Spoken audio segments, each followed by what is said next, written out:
It's always a mistake to oversell a panel, but I think we're going to have a lot of fun. Because I had the great privilege of spending the last year with these guys. And it was an enormous gift, and a gift that became this. And, since I'm probably not going to be able to get another word in edgewise, I will take this moment to take say one or two things. First, we are going to break from tradition and try to take audience questions. So we're seeing if the technology can be made available, and we will report back on that. And number one, we'll try to cover at least two things, though I imagine we'll cover a lot more. Number one is just the story of this book, and how these remarkable craftspeople found these stories, developed these stories, how these stories changed them. That's number one. And number two, there are rare moments when every so often a book rhymes with a moment, or history rhymes with a moment. And this, in fact, may be one of those books. There is a very strong narrative about government and the people who work in government that's emanating from Washington right now. This book may, in fact, offer sort of a skeleton key to unlocking a counter-narrative, or what may, in fact, was the true narrative, or a substantial enough narrative to counter the one many Americans are facing today. And so I hope we can talk about that too, so how you tell that story. And so maybe the place to begin actually is with the mastermind of the project, Michael Lewis, hometown hero, and maybe, Michael, maybe you can talk a little bit about how it got started, how you found Chris Mark, and then we can run through, you guys and everybody can tell a little bit of your story, and then we'll just let it go from there. I guarantee you half the audience has no idea who we are or why we're here. Wasn't there an introduction before we came on? No. Oh, you guys, these guys, oh. So we could the air conditioning, I mean, right? you should at least do that. Yeah, no, I think that's a really good idea. Yeah. We work at Don Malisi's Po' Boys, and we're just... Yeah, it's like... I like hearing that Nolan's accent come through for a second. So could you just... Well, I'm Kamau's stylist, so... and I think it's really working. Perhaps I'm David Shipley. I am the moderator of this panel. Until recently, I had a position in journalism that allowed me to work on this book. At the Washington Post? At the Washington Post, which is where this series appeared and where you can still find it. And the team at the Post did an absolutely brilliant job, as did Riverhead, putting together this book. Next to me is Casey Sepp, author of the brilliant Furious Hours. Well, you guys should all just introduce yourselves as you go through. I think that this is a good rehearsal. When we do the real show, it'll be great. So Michael, actually, here's how we'll do it. Because you selected this group, Michael. You put this group together when you thought about the series. So why don't you take the reins on that? So yes, I'll get to them at the end when I see how the book came about. Yeah, great. And then how they came about. Awesome. Okay. Right. I'm going to take 5 minutes here. Please, 5. I've got the timer going. 6. Nope, 5. Right. 5. All right. I got that. So I picked the moment that it occurred to me that we should be doing something like this. It was when I was writing an afterword to the paperback for The Fifth Risk. Fifth Risk was a book about Trump 1. And it was me wandering around the government just trying to understand what they were neglecting. It was intentional negligence. They had not showed up for the briefings. And so I went and got the briefings that they didn't want to get. And that led to me being kind of in awe of the people I was meeting inside the federal government. They weren't anything like the stereotype of the civil servant. But I was so focused on what they were doing, I wasn't doing deep dives into them. Until I got to the afterword of this paperback, which happened to coincide with the government shutdown of 2018 and 19. And there were all these, 2/3 of the federal workforce 2.3 million federal workers, were furloughed and told they were inessential workers and sent home without pay. And I just thought, let me just pick one of these people and see how inessential they are.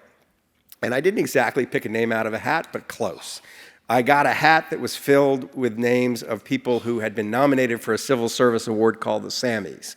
And nobody's ever heard of them, and nobody maybe ever will. But it's like there's an attempt to say something nice about a civil servant once a year.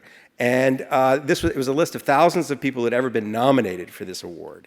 And I cross-referenced it with the people who had been furloughed, still had a hat full of thousands of names. I thought, what the hell do I do? I just picked, it was alphabetized. I just picked the first name off the list, and the name was Arthur A. Allen. So I call Arthur A. Allen, I find him in rural Connecticut, and say, basically, what do you do? Can I come see you and talk about what you do and who you are? And that's how, so I go see Arthur A. Allen. Arthur A. Allen turns out to be the lone oceanographer in the Coast Guard Search and Rescue Department.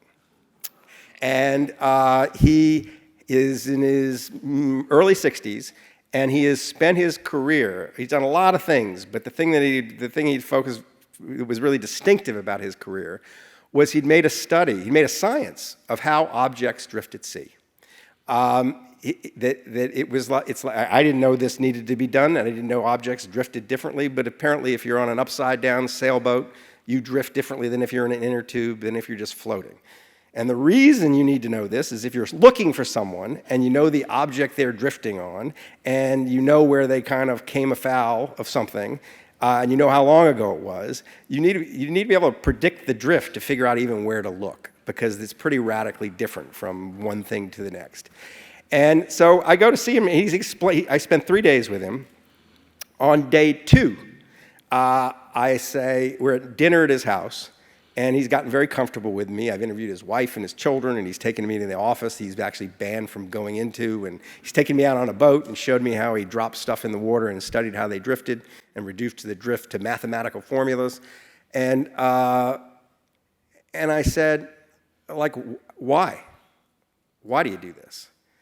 And he kind of paused, and he said, he got up from his table, and he went over his bookshelf, and he pulled out this yellowing clipping from the Virginia Pilot. I can't remember the name of the newspaper. And it was about an event that had happened many years before on the Chesapeake Bay that he had witnessed, where a woman and her daughter had capsized in a storm on the Chesapeake. By the time the Coast Guard started, they knew where they had capsized and when, but they didn't start looking for a few hours. And they couldn't find him. And the woman was his wife's age, and the girl was his daughter's age. And by the time they found them, they were dead. Mm. And he starts crying as he pulls this article out. He says, we couldn't find them because we didn't know how that object drifted. And I was going to make sure that never happened again.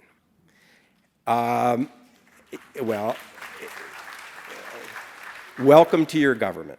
Welcome to the inessential public servant. And so I wrote up, the material was so good.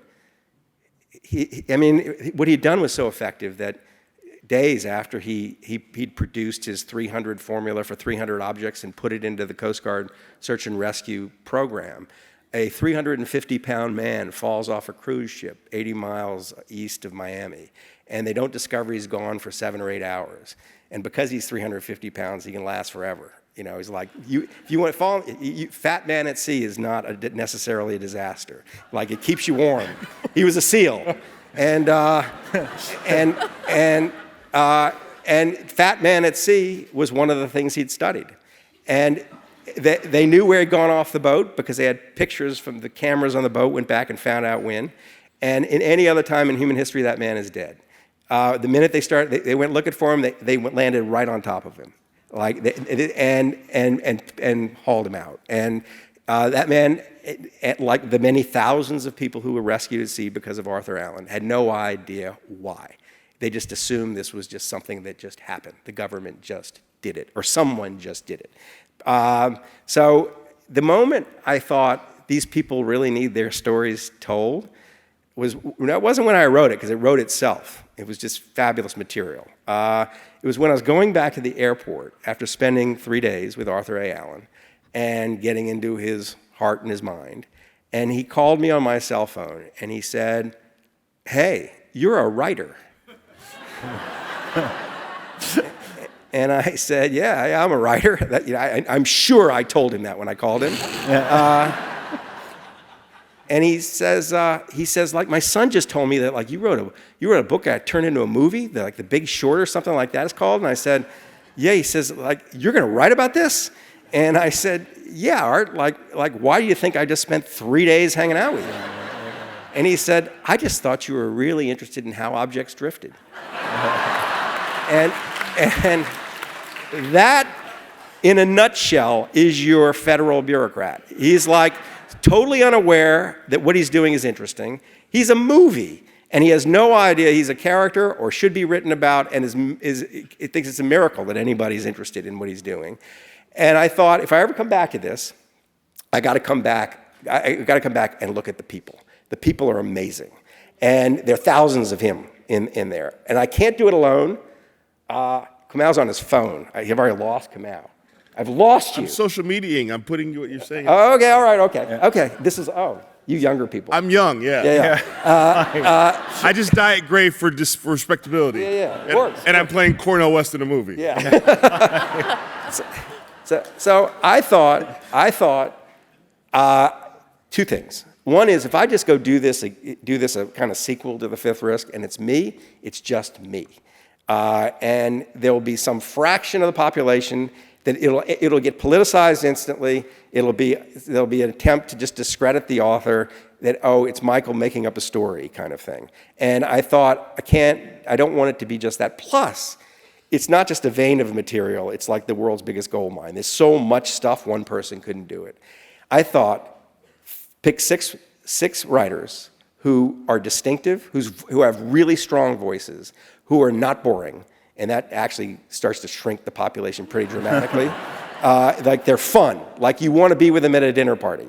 When you're reading them, you want to be with them. And that their voices are so different from each other. So 3 of them are here: Sarah Vowell, Kamau Bell, and Casey Seth.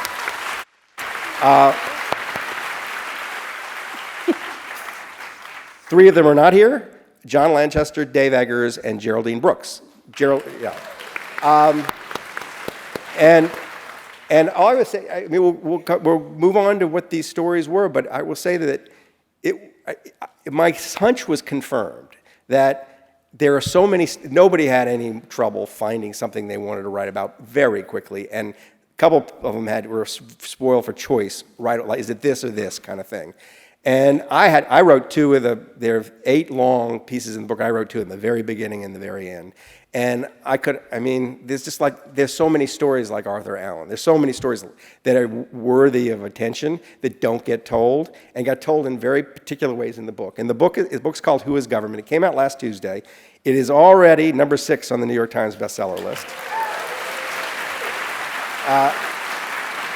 And the media attention, not just in this country, but around the world, is unlike anything I've experienced with any book I've ever published.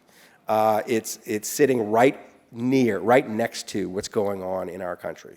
So with that, so why don't we go? That was 5 minutes on the nose, wasn't it? It was that 10. was it depends 10. what government measure you're using to count minutes. But Casey, there's an agency for that. There is an agency for that, and John Lanchester. There is actually an agency for that. Yeah, NIST would be measuring the minutes and the seconds right now.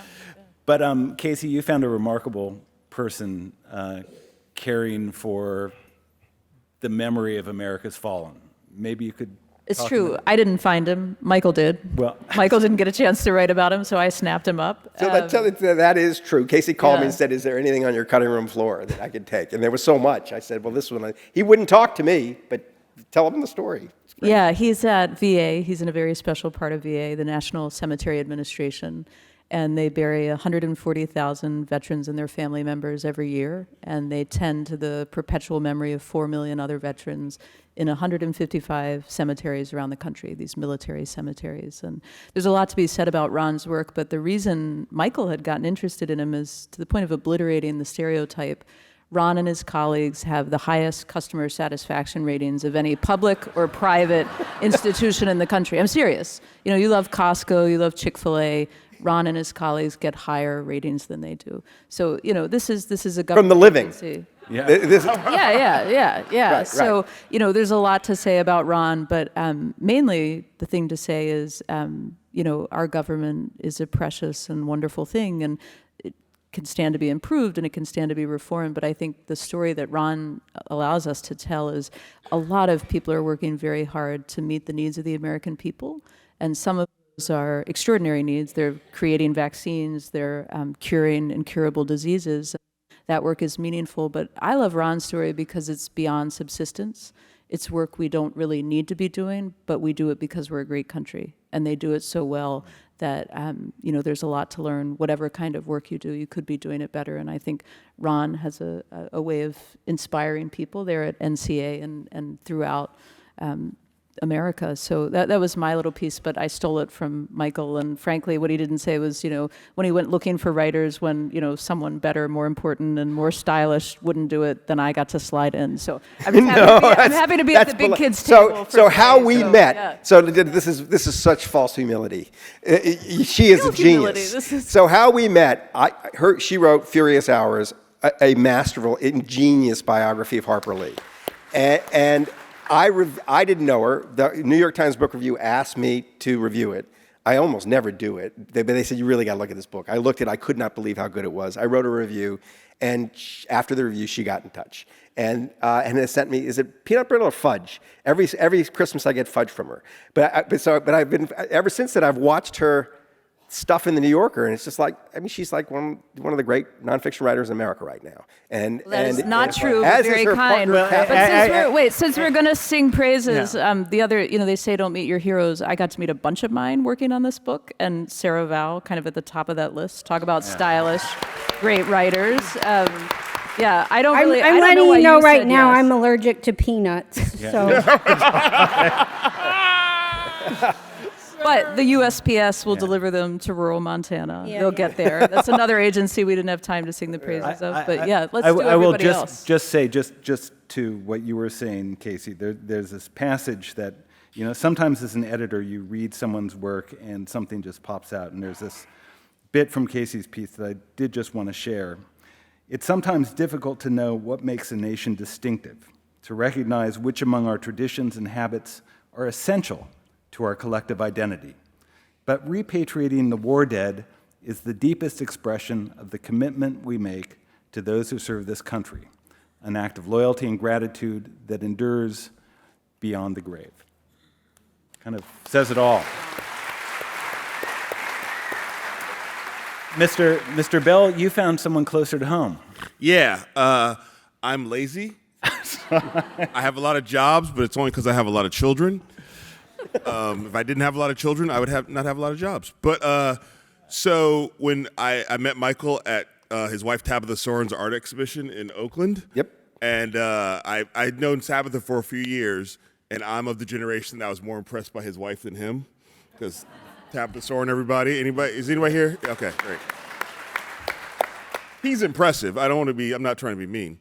But like, so I met him, and she's like, "Have you met Michael?" I said, "No." And within a few seconds, he was like, "What was the question you asked me? Do you remember?" I said, I know what you're going to say, I said, but I know what I said. That's why I'm saying. That's why I'm letting you. I'm letting you get the first shot. Have you done, how much reporting have you done? And I was like, I don't know. Because I write, like. So I knew his stand-up comedy. I knew his Cosby special. And he was instantly so charming, I thought, Jesus, he should be doing this. Yeah. So you said. I think I said, the funny thing is, like, I remember in my mind, I was like, I think I'm a writer. Meanwhile, I have written a book, but I'm with him. So I'm like, I wrote a book about myself. That was pretty, and then I had to be reminded by my friends later, yeah, you're right. Like, I wrote United Shades of America. I wrote most of those scripts, or rewrote most of those scripts. But because it's reality television, there's no writer. What? It's reality, so it's just me talking into a microphone. There's no writer. Because reality television doesn't have writers, which is the big scam of show business, because they don't have to pay writers. So I was producing. We can get into this another time. But so I don't think of myself as a writer, especially next to like writers, but I sort of was always like, I was just excited to take the shot, basically. And it was also the preface of his thing by saying, all the writers, I said, you can do whatever you want. I told Dave Eggers, he was more interested in writing a children's book at that time. I said, if you want to write a children's book, you write a children's book. I said, if you want to do a stand-up routine or make a video or whatever. So he started with making a video. Yeah. And the video is unbelievable. But anyway, Yeah, so he's like, you can write about anything in the government, anything in federal government, anything. And I was like, wait a minute, my goddaughter Olivia works in the Antitrust division in the Department of Justice. And this is me. I was like, I think that's the federal government. So I Googled it. It was. Yeah. And then I've known Olivia since she was 5. In the piece you see this, her and her 2 white lesbian moms. She's black. They adopted her, moved from Maine to Oakland because it was a more black-friendly, more LGBTQ-friendly city. And at 5, they sort of assembled godparents from that city, and I was one of those godparents. And so my job was basically, I was to handle the black stuff in her upbringing. Which, and she also knows my career, and so we're close as we're family, but I'm not like, we don't hang out a lot. So, but she comes over every Christmas with her family. So we were having a Kwanzaa celebration because I'm black, and we were having a Kwanzaa celebration. I started asking her about her work in the Department of Justice in the Antitrust Division, and she was just so fired up about it in a way that I didn't expect. And she talked about what she thought it was going to be and how antitrust really is a way to bring equity to people. She thought it would have to be the Civil Rights Division or the Sentencing Division, but she really has found a way to bring equity through antitrust. She's in the paralegal program. And then I was like, would you be interested in me writing about you for this thing? And that's when I sort of put on the big, Michael Lewis, whatever, man. And she said yes, which I didn't know if she would say yes, because she's because of her very existence, she finds herself in the spotlight a lot because she's a black girl who was adopted by 2 white lesbian parents, and they live in the Bay Area. So there's always somebody who's like, look at this interesting story. And so for me, and I started out because I really was excited to make a video, and so I met Shiwei at the Washington Post, who was like a one-man video editor band, one of the most talented people I've ever seen in the history of like humanity, just made the whole video by himself. I told Olivia at one point, on United Shades, this would be 10 people. But this is one guy who's doing it. And so we just sort of collaborated together, and by the time the video was almost over, I'd basically like had the written piece and notes. And so it wasn't supposed to be a written piece, and I sort of went to Shipley at one point, I was like, do you want this? Yes. And he said, and I remember the time when I showed you some of the writing in your office, and you sort of very quickly were like, ooh, I like this part. And I remember, I don't know if I showed it, I was like, yay, because here's the deal. And Michael Lewis, great, Sarah Vowell, great, Casey Zepp, great. David Shipley, I hadn't met him before this, is one of the great editors in the history of humanity. Is a total mensch, is a total, leads with his heart and uses his intellect to get to his heart there, was really protective of me in a way that that a lot of people I've worked with in showbiz are not protective of the people who they're working with. And really, without his guidance, I learned so much from this man. And the fact, and we're going to get the fact that Jeff Bezos does not see him as indispensable is an indictment of Jeff Bezos. Well, I should have told you to cover your ears. This is we're getting a little moment I little leave close the to stage. Uncomfortable subject. but I should have said cover your ears. Jeff Bezos was faced with hard to cover these ears. Jeff Bezos had a choice: really, David Shipley or Donald Trump, and he chose Donald Trump. Yeah. So anyway, but I ended up writing. Forget what I said. I ended up writing about my goddaughter Olivia, and it was a real opportunity to tell her story, let her tell her own story that had been told in other ways, and to sort of show the connection between a black kid raised in Oakland who is always doing activism in her life and figuring out a way into the federal government to sort of make this country better for everybody. And then as the piece is coming out, Donald Trump is now the president. And what does that present for her? And so the great thing about Olivia is that she's about to go to law school. And so she's like, what am I going to do? And a big point is like, do I take a law job at a law firm where that pays me well because I have all these college loans, or do I go back into the federal government where I really think I can do good work? And before the piece came out, before Trump was elected, she was like, I think I'm going to have to take a job this is all great and all, but I'm going to take a job at some big corporate law firm so I can pay my loans back. And now, because of what's happening, because she's seeing the effect on people, she is more committed than ever to actually go back to the federal government, which is a great gift to all of us.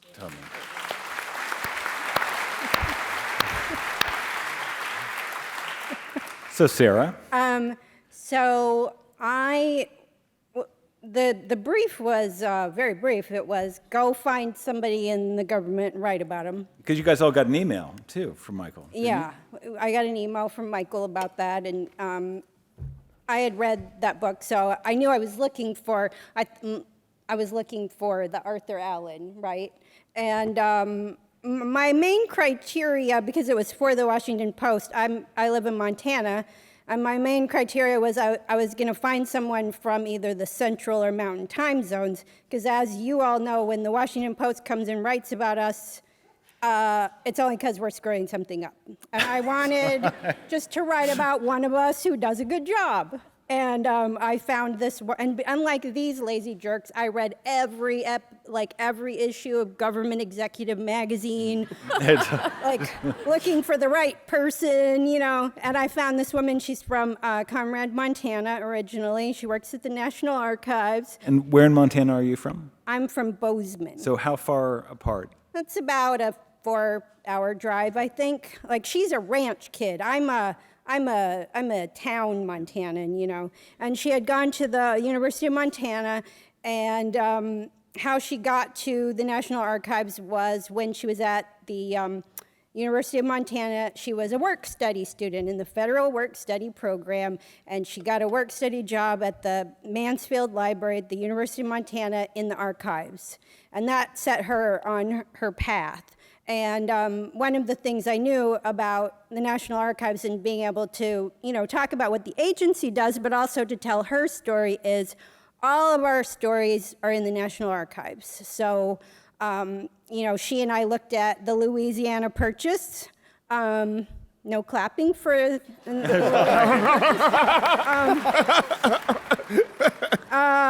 and she's from the very northwestern edge of that. And, you know, we looked at the Higher Education Act of 1965, which gave us the federal work study program. So, you know, like standing there looking at her, knowing she wouldn't be standing there without the Higher Education Act of 1965, it was all very eerie. And her job is, this is like the hardest one to sell in a way. I mean, I'm in New Orleans. When I was a kid growing up in Montana, I was a trumpet player, and I would go to sleep every night listening to Louis Armstrong, and I dreamed of coming to New Orleans and standing up in front of people.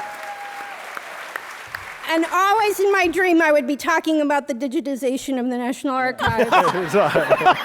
That's what she does. And it turns out, like, where she comes from completely, you know, informs how she does her job, because the job of the National Archives, their main mission, basically the last 50 or 60 years, has been sharing the federal records with us, the people who own them. And putting them online makes that possible because, you know, most of them are in DC and Maryland, and, you know, Americans live in Alaska for some reason. And, you know, she thinks about the people she grew up with and trying to make those records available to them. Now, we heard about... Let's hear it for libraries and archives. Yeah. And we heard about Olivia. Are all your characters... Well, Michael, you haven't talked about Chris Mark, and maybe you can talk about Chris. I go for a on second. too long. Once I start Heatherstone. talking, Do I don't Heatherstone. We'll stop. all interrupt you. We'll right. do it. But give everybody just a quick taste. Of one of the two longer. Or Heather Stone.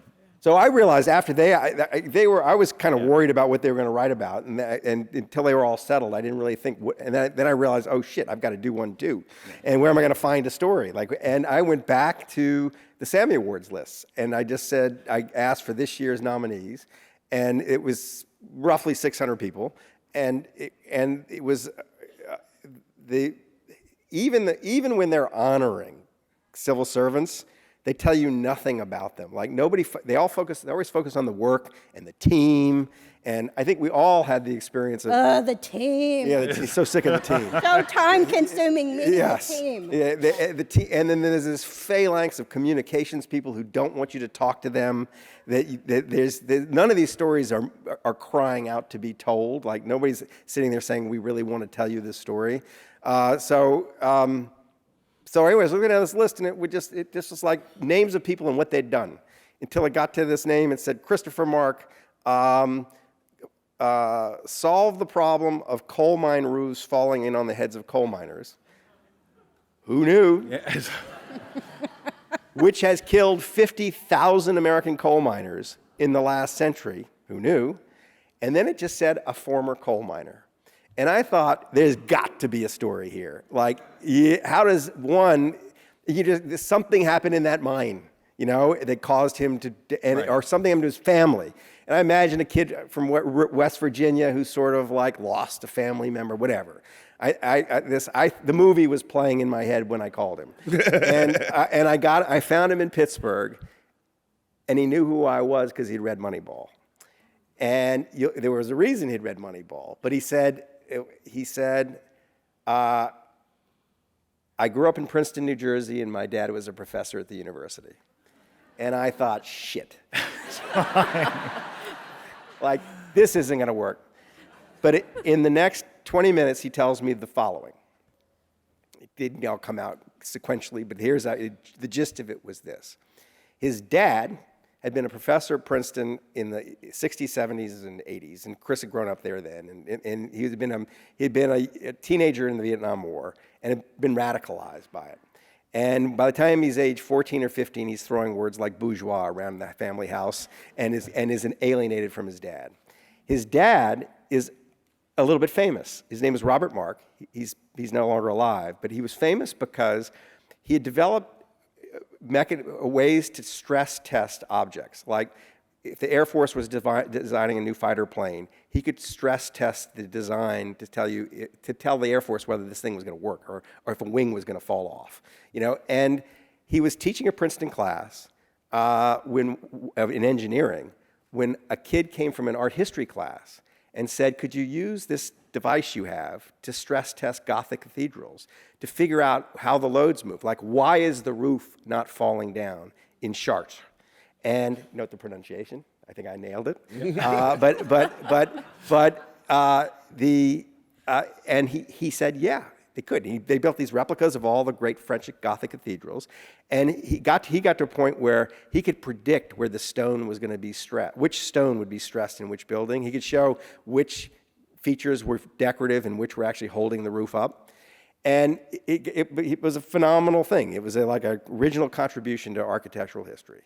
Anyway, the son, Christopher, rebels against the dad, says, I'm not going to Harvard or Princeton, which he could have done. I'm dropping out. I'm leaving high school, and I'm going to join the working class. He goes to work in an automobile factory. He works in a UPS plant. And he winds up in the end with 3 or 4 other young radicals in a coal mine in West Virginia. The other radicals flee after a day. He actually thinks it's an interesting place. However, in the first year, he is almost killed twice by falling roofs.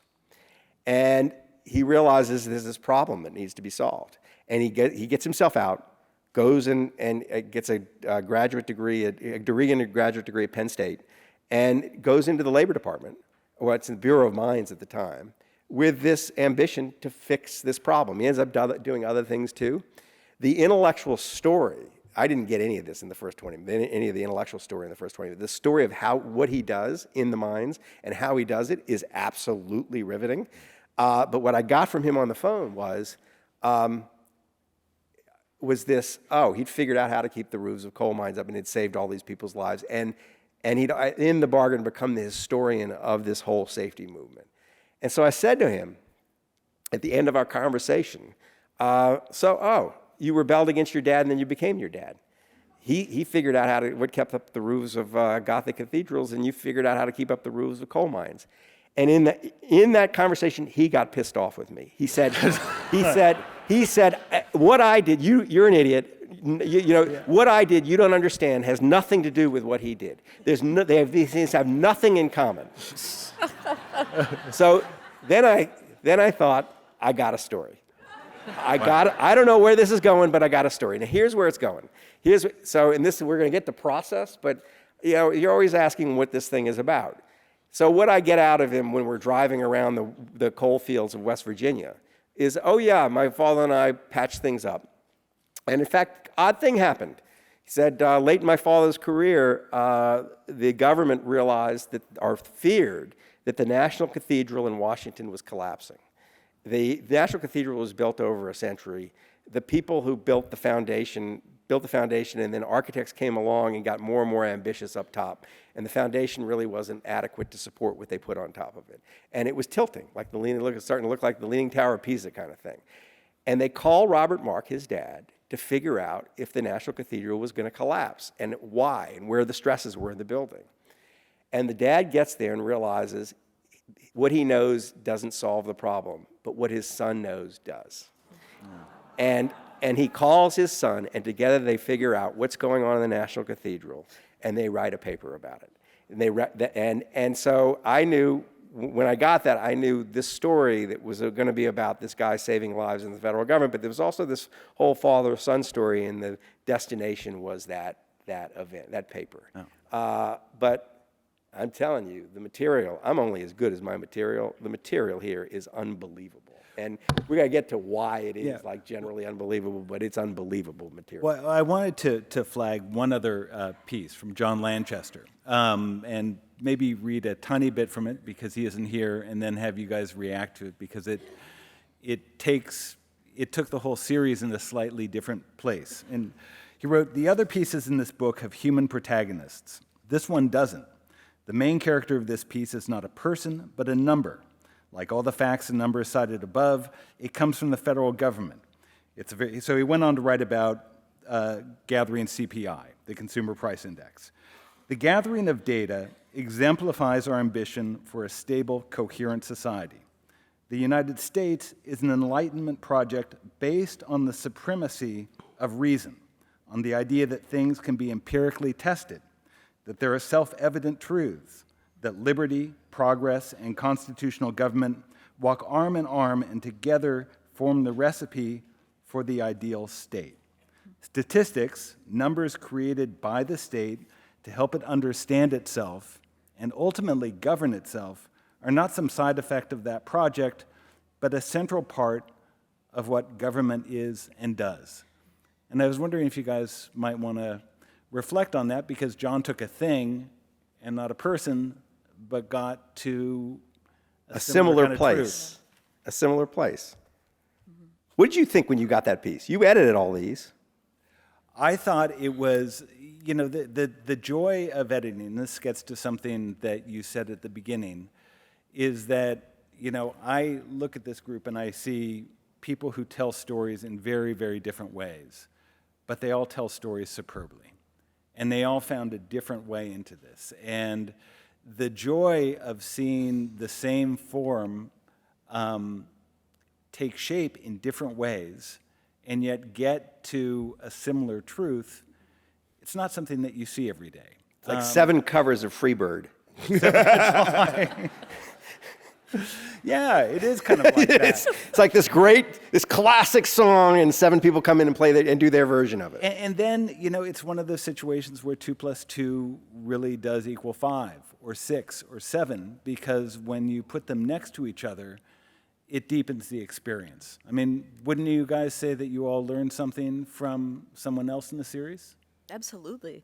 I mean, Kamau said, DOJ is that part of the federal government. I fancy myself someone who, paid attention in civics class and cares about this country, but over and over again, this book and the project of working on it felt like a learning experience. And, my wife and I like to talk about this word, the endotic, the familiar, what's around you, what you take for granted. And I can't think of something we take for granted more than the federal government. It's 2 million people, a statistic Michael often brings up. We don't know what it is. We don't know who these people are. And I think even, Sarah, I'm sure you've spent a ton of time at NARA and you've used the archives and you've thought about them, but I assume even in a familiar agency, you learned a ton about what they're up to and the people who work there. I mean, you were talking what Lanchester was talking about in terms of the founding of the country mandating data, being at the archives where, they keep the actual Constitution, and to me, that's kind of the headwaters from where all the federal records flow.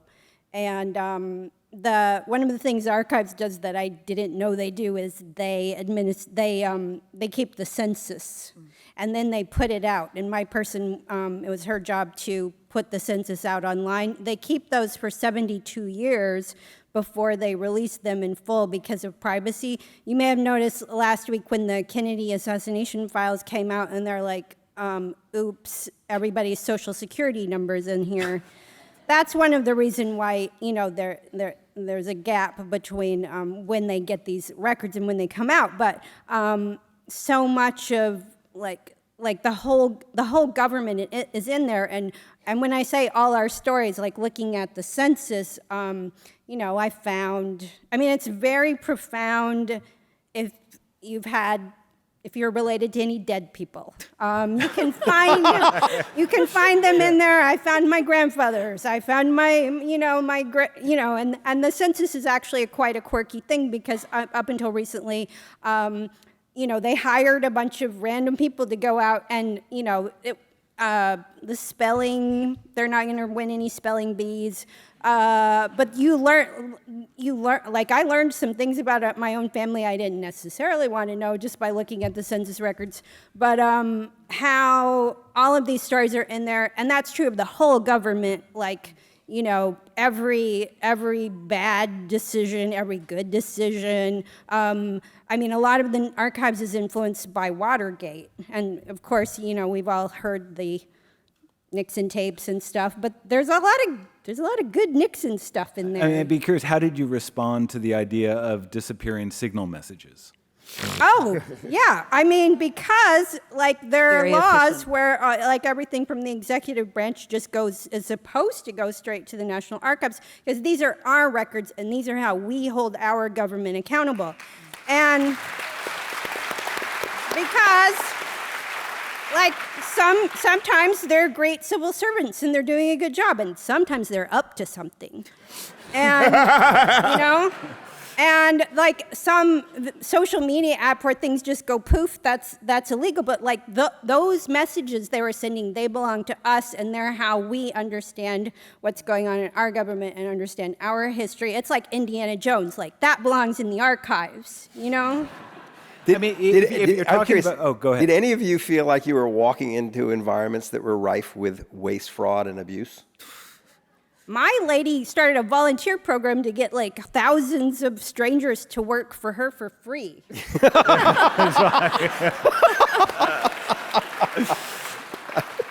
But You can still do it, by the way. Yeah.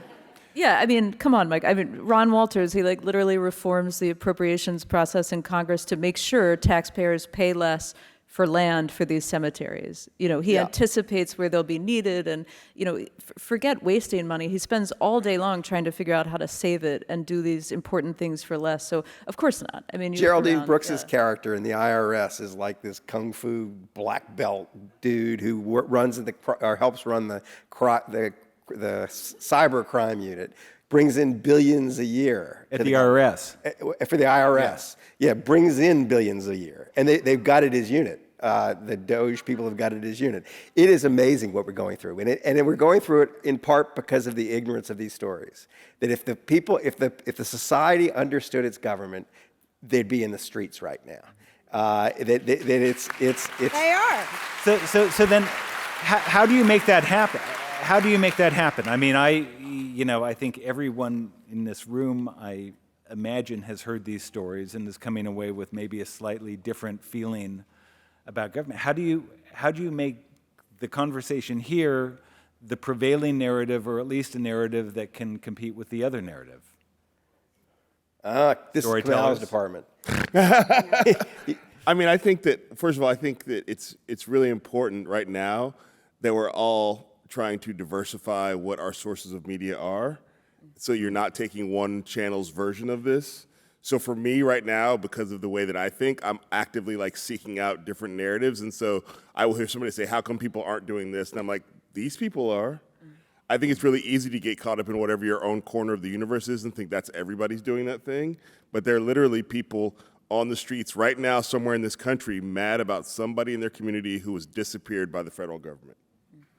And so you may not be out there on the streets right now, but they're out there. And so I think stop assuming everybody's doing what you're doing.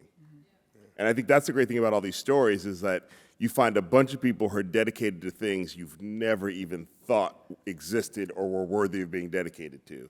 and then you get to find out why they're dedicated to them. And the problem is, if they had more ego, we would be more impressed with them. If these people had some sort of sense of like, I need you to know that I'm actually bringing in billions of dollars to the federal government through the IRS, we'd be like, whoa. But unfortunately, civil servants by nature of who they are, they don't want it. And then the politicians who are filled with the ego point at them, and those people just go like sort of the Eeyores of public service. And so for me, the idea is being that like we're allowed to sort of like blame the civil servants, and the civil servants have been trained not to say anything. I mean, to me, it's like no different than when you say everybody at the DMV is mean, then you're mean to everybody at the DMV, and then they're mean. Whereas I'm the guy who goes in the DMV and sees the black lady like, hey, how you doing?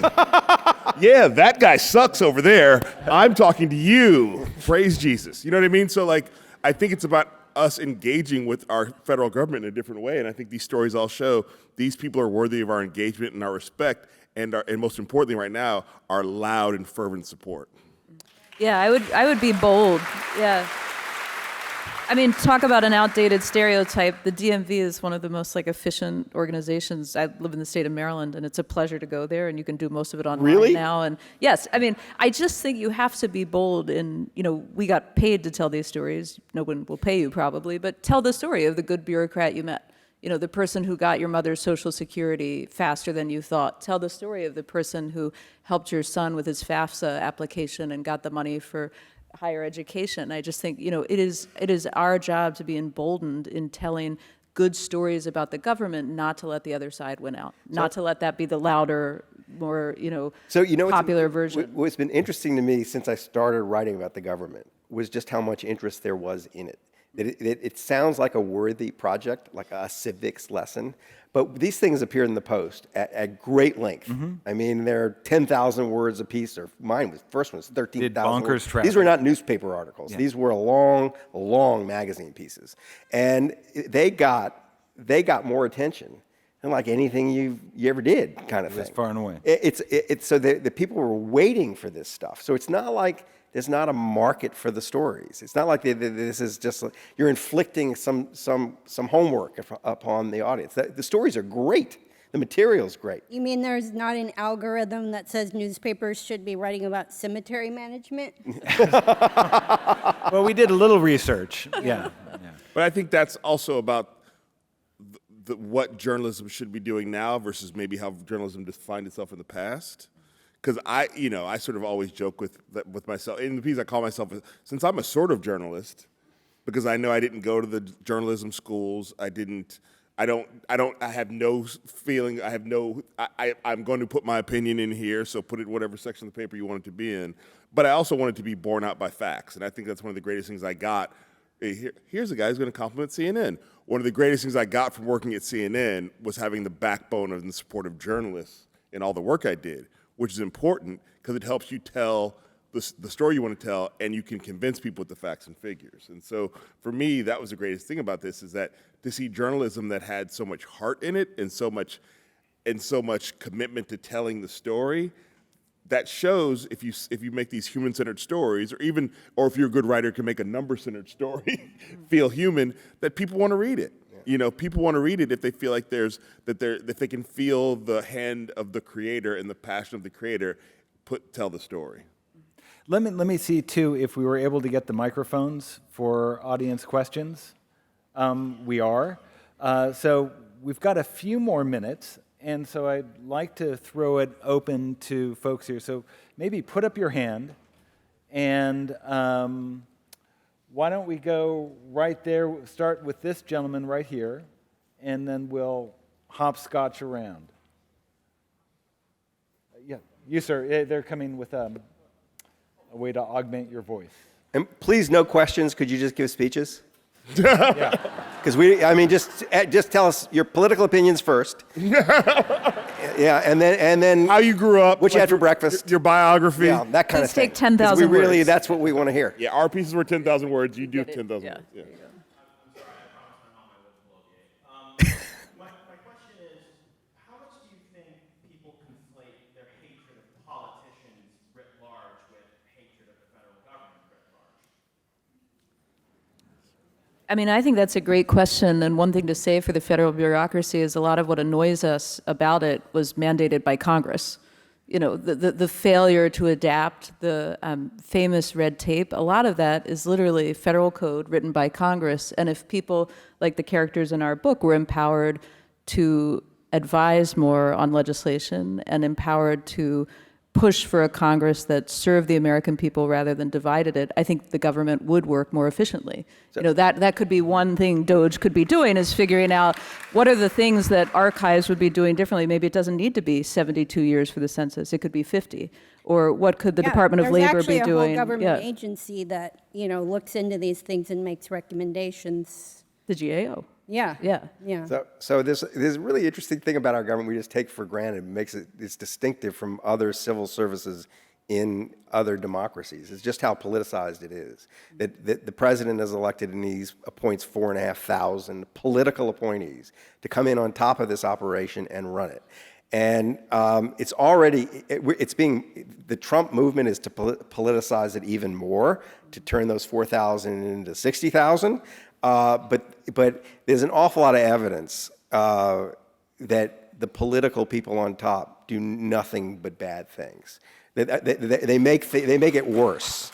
And one of the interesting case studies is the CDC, the Centers for Disease Control. I wrote a book called The Premonition about the pandemic, and it emerged. I wasn't looking for this, but it became very clear that the ineptitude of the CDC at the beginning of the pandemic could be traced back to Ronald Reagan turning the head of the CDC from a career job into a presidentially appointed job. And from there on, the top management of the CDC was always looking over its shoulder at the White House whenever it did anything, and it got more and more kind of spineless and less able to actually do the job it was meant to do, manage disease in the country. And it was, it went from being what was the gold standard in public health to being essentially a research center who saw its job as to observe disease rather than actually do anything controversial, because if you did anything controversial, you got in trouble with the White House. And so it's like that. It's odd we're having this conversation about, I mean, in Washington now, about making this increasingly a political operation, when much of the stuff shouldn't be political at all. It's just like, you know, we know what the mission is, leave us alone to do it, kind of thing.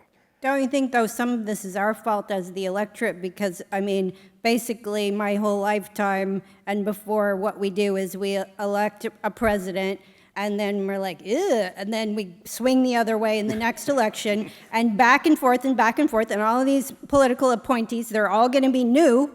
And like the signal thing, you know, now it's, you know, there's a learning curve with any new job. Now they know, oh, I guess I shouldn't text about military operations from Moscow. On an app you can download from the iTunes store. And the deep state, or the whatever you want to call the career civil servants, they're the ones, just keeping the ship going forward, like just the continuity of that, you know? And so it's our fault for And the problem is the elect. bureaucrats we wrote about, I mean, I think you all had this experience too, they are so apolitical, you can't Totally. get them to criticize anyone. You know, you beg them to say something as straightforward as, turbulent change between administrations can disrupt the mission and make our work hard to do, and they kind of politely look at you and say, like, well, you know, change happens and that can make our jobs more difficult. And Yeah. you beg them to just actually be straightforward about the disruptive forces, the political forces that sabotage their work. And Well, you wrote about that in The Fifth Risk, where during the transition, they're like me. They do all their homework, they prepare, they're ready to give the speech for the new people. They even get the brand of Coke they like, right? They're ready, like, here's what we know, here's what you should know, and they don't even show up, right, to listen. Well, I mean, this was the amazing thing. I thought it was a comic premise, but it's turned out to be a tragic one. When Trump started his administration, went right after the election, by firing his entire transition team. And that was, you know, there was this, I mean, it was kind of amazing to me. If you got a new job, Rick Perry, Think about Rick Perry. No. I mean, it's No. hard to think about someone who doesn't. Let's think for a moment about Rick Perry. Rick Perry, former governor of Texas, campaigns for president, and one of the things he's going to do is eliminate this department and all that. It's like the government's we're going to get rid of the government kind of thing. And one of the things he's going to get rid of is the Department of Energy. And then Rick Perry is appointed Secretary of Energy by Donald Trump. Whereupon he goes into the Department of Energy for the first time in his life to figure out what it does. And he discovers, oh, they're managing the nuclear arsenal. I mean, on the other end of things, interestingly, there's a very little kind of pie in the sky, very long-term investment in technology kind of fund there. They have seeded all kinds of great stuff that the private sector won't, including a little company called Tesla. That Tesla would not exist without these loans from the Department of Energy. And back when Elon Musk was saying, pre-ketamine, pre-whatever, he acknowledged that the company would never have gotten off the ground with this. And Rick Perry has to go into Congress for his hearings and say, no, I think we should keep it. And now, you would think that Rick Perry would say, I'd love to see those briefings, you know? I'd love to know what's going on here. And no, this was the head scratcher is because a normal person would just want to know. I mean, even if you're going to run it's the government, biased in some way, like what they're doing in here and why, even if you want to change it all, like you would want to know. These are not normal people. And the movement is not a normal movement. And it took me a while to figure out that ignorance was not a bug but a feature. That the ignorance is actually important because the minute you start to learn about something, you start to have a responsibility. And that if you can maintain this numbnut ignorance, you can say anything. You can say anything, and it doesn't bother you. You don't have little fireworks going off in your head. Oh, that's wrong, because you don't know anything. Yeah. And knowing nothing is a huge advantage if you're governing the way they're governing. So that's kind of what's going on, I think. Well, let's try. That worked out okay. Let's try another question. I think we can open it up for another. How about that? Yes, please. So I wonder where you are you noticing that as well? And or if not, where are you seeing some leadership that people can coalesce around regarding this? Because there seems to be this great onslaught on so many different fronts that is distracting and scary people. So where do you see that? I'm waiting and keep looking for leadership to arise that people can really coalesce around. Well, I'm glad you asked me. So I think, first of all, we have to look for leaders in non-traditional places. I think we should have really learned by now to not look at the leadership of the Democratic Party to get us out of anything. Personally, so I had Barbara Lee representing my district for a long time. And now Latifah Simon has taken over that district. Latifah Simon is someone who I think will be a rising star in the Democratic Party. Young compared to a congressperson, black woman, young in the federal government. But yeah, so I think we have to stop. I think we do have to sort of like understand we have to stop the purity politics of like right now, Bernie Sanders, who apparently was born 80 years old, so he never gets old, and AOC are traveling the country like teaching people about the word oligarch. And I think that is a tremendous thing. There's a learning curve people have to get right now about like what you think is a democracy is not a democracy. And we need to really have big ideas, big energy, big movement. And so I think don't look to the usual sources for where you want leadership from. I feel that I have the benefit of like, I remember when I was on the United States of America, I met a local state representative who had unseated a longtime state representative, white man, and she was a black woman. She unseated this guy with a progressive message and a progressive political message. Her name was Summer Lee, and now she's a congressperson from there. And I was like, when I met her, I was like, you're it. So I would say stop looking at the usual suspects and actually go out there and look to people who are the up-and-comers and figure out ways to support them so that we can put them in positions to succeed, because the current establishment on the Democrats is actively working against their own future.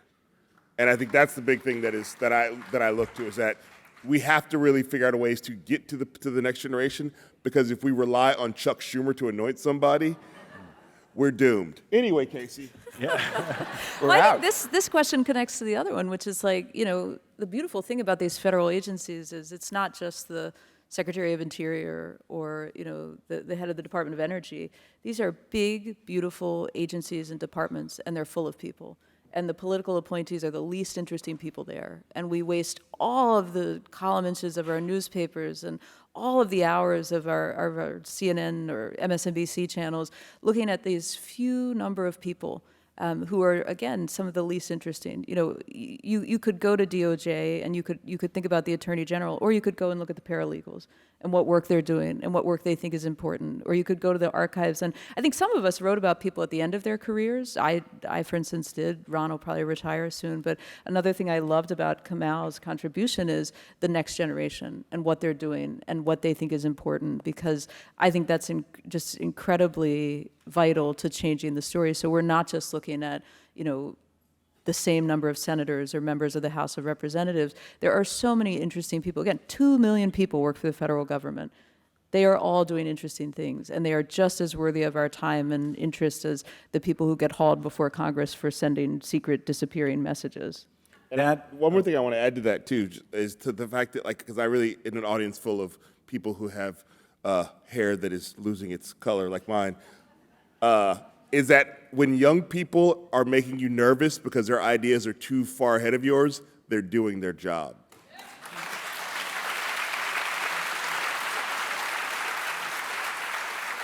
So whenever you hear a young person say something, you're like, that seems too far, that's a message to you to like, oh, I should probably shut up and listen now. Because that means that they are actually doing the thing that you were doing probably when you were young and pushing people to a more progressive, more inclusive, more radically loving place. So that's the other thing, is I would say, let the young people speak, get out of their way and platform them, and don't look down on them. Don't Chuck Schumer them, is all I'm saying. Thank you, one person.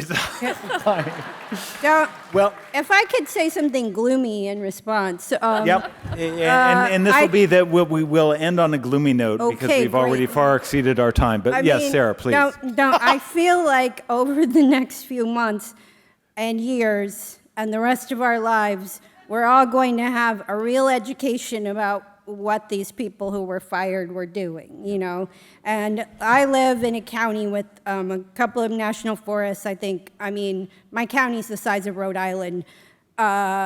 When they started, laying off the Forest Service workers, these people do all kinds of things, having to do with fires or whatever, but they also are the ones who they figure out where the bears are. And they close those roads where the bears are, so we don't encounter the bears, hopefully. If we get rid of the people who are telling us where the bears will find us. Yep. This is a metaphor. On that note, That wasn't gloomy. Yeah. That was actually... The bears will find us is the best possible way to end this. Michael Lewis, Sarah Vowell, W. Kamau Bell, Casey Sepp, Who is Government, introduced. Thank you.